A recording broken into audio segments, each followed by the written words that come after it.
My question to you is, if you could change your life, if you knew there was a strategy, if you knew there was a universal code of law that could help you get to where you want to go, would you want to know what that is? That's what he's arguing, and that's what I'm going to share with you in this video.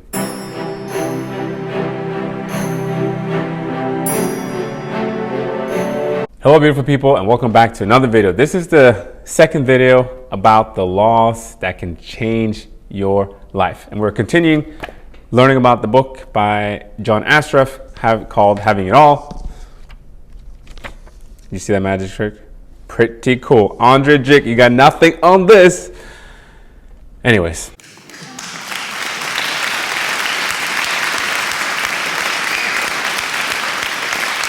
I highly encourage you to read the book if you want to learn about basic neuroscience, how the mind works, and how to have some very actionable steps and goals to help you achieve your goals. The first law I covered in the other video. I'm going to put a link to that in the description below. So the second law is called the law of polarity. And that is saying that everything in the universe has an equal and opposite. For example, there's hot, there's cold, there's light, there's dark, there's up, there's down, there's negative, there's positive. So what is this law and how does it help us achieve our goals and where we want to head in our lives?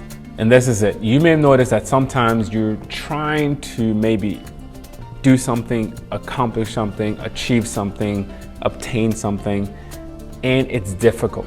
Or maybe right now you're going through some difficult circumstances. Well, if there's a difficulty, there's also an equal and opposite. There is an upside to that difficulty. So the law is saying that even though right now you are in the valley, well, guess what? There's also a mountaintop.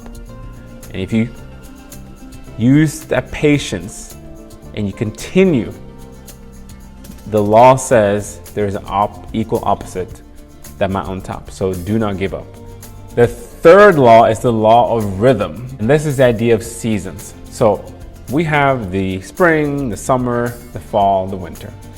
And life has seasons. And to get into the rhythm of that season, to get into flow, instead of fighting the season that you're in, the season of life, maybe your season of life where you have young children. Or maybe you're in a season of life where you are caring for an elderly parent, or maybe you're in high school, maybe you're in college, maybe just starting out on your professional career. Yeah, you're in a season, and each season has its challenges. So instead of fighting the season that you're in, is to try and get into the flow of that season. To give an example, in the winter, some people huddle up inside in front of the fireplace and just can't wait for 3 months, 4 months, 6 months until warmer weather arrives. And some people in the winter learns how to ski. So whatever season you're in, instead of fighting it and retreating, look for the opportunities, look for the possibilities, and see what you can learn. The fourth law is the law of relativity. Everything is relative to something. This can be a blessing and a curse to think of the idea of relativity. And here's the reason why. It can be a blessing if you're constantly comparing yourself towards other people, because there's always going to be someone who is more talented, who has more skill set, who is more wealthy than you, who's prettier than you, or has something that you wish you had more of. When you constantly compare yourself to someone, it's going to not help your mental mindset in all likelihood. The blessing relativity is that everything just is. Say if you take the number 10, you might say, well, that's just 10.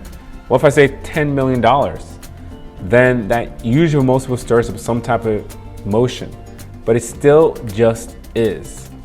So instead of being so caught up in what it compares, just know that it just is. So you can get a sense of peace and stop this endless cycle of comparison, which makes you feel like you don't have enough. Law number 5 is the law of cause and effect. And I like to think of this as the law of you reap what you sow. So if you want to become healthy, well, you got to eat healthy and you got to exercise. If you want to become faster, you got to run. It is a law. So if you want to obtain something in your life, what do you have to reap in order to sow that? Think about it. And then you start working towards that goal, knowing that in time you will reap. Law number 6 is the law of gender and gestation. This law, very simplified, is stating that everything has a gestation or incubation period, meaning when you start something new, when you are trying to reach that goal, it's going to take time. And this will help you understand why you need to be not only persistent and persevere, inconsistent, but to have patience. Research shows that in order for a new habit to take place, take anywhere from 30 to 365 days. And that is through the neurological patterns in your mind that you're creating these new neurons and neurons that wire together, fire together. And the more you think about that thought, the more you execute that action, you will continue to fire these neurons. Over time, they get stronger and stronger and stronger and become a habit. But how long that takes depends entirely up to the person, your genetic makeup, and how all that works, your subconscious mind, how susceptible that subconscious mind is to change. So the point of the matter is it takes time. And with that time, you need to just be patient, knowing that you're doing the right thing, you striving towards that goal, towards that change, towards that new habit, towards that growth. And with time, it will grow. And even though you don't see it consciously taking place, it is taking place under the earth or in your subconscious mind. The 7th and last law is the law of the perpetual transmutation of energy. I'm certainly no Albert Einstein, but he was one of the people that said that energy cannot be created or it cannot be destroyed. Energy just moves into different forms. So say, for example, the sun is a ball of energy. That energy comes to the earth with who knows how fast that lightning speed. It hits the earth, hits the ground, and when we put a seed into the ground, the energy helps it to grow. And then say if that is a potato and we eat that potato, the energy is breaking down and help us to run. So energy is just constantly changing forms and patterns. But what are thoughts? Are thoughts nothing? We have thousands. Researchers say somewhere between 50 to 80,000, I think was I read, of thoughts per day. Are thoughts just nothing? Thoughts are energy. And as you think a thought, this is where it gets a little maybe complicated, but as you think a thought, that thought will usually, a lot of times, not always, result in some type of action. So a thought is energy that usually is manifested in the physical form.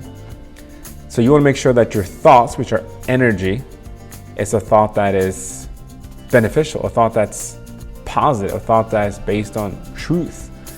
And we know that our mind can be a prison.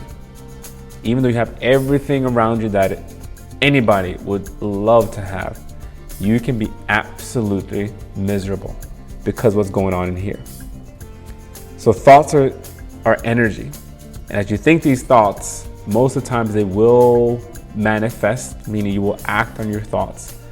So go back to these laws and how they can so drastically change your life. If you understand that things takes time, but you got to keep at it. You got to be patient.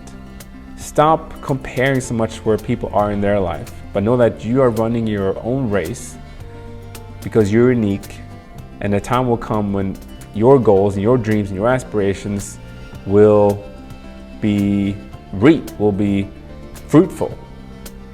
And the whole point, in my opinion, with this growth and this human development and cultivating this mindset is not to harness and to trying to take all this stuff for yourself, but it's really to grow and to contribute, to give, to be a light, to be of service.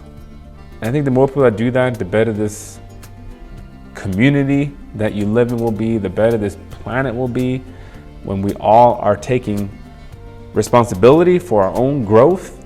But as we grow and learn, we share that with people. Because what else do we have? If you like this video, if you think it's helpful, I would appreciate that you give it a thumbs up. Maybe share it with some friends. If you have any thoughts, questions, or any other things that you'd like to share, please put in the comments below. Thanks for watching. Hope to see you next time.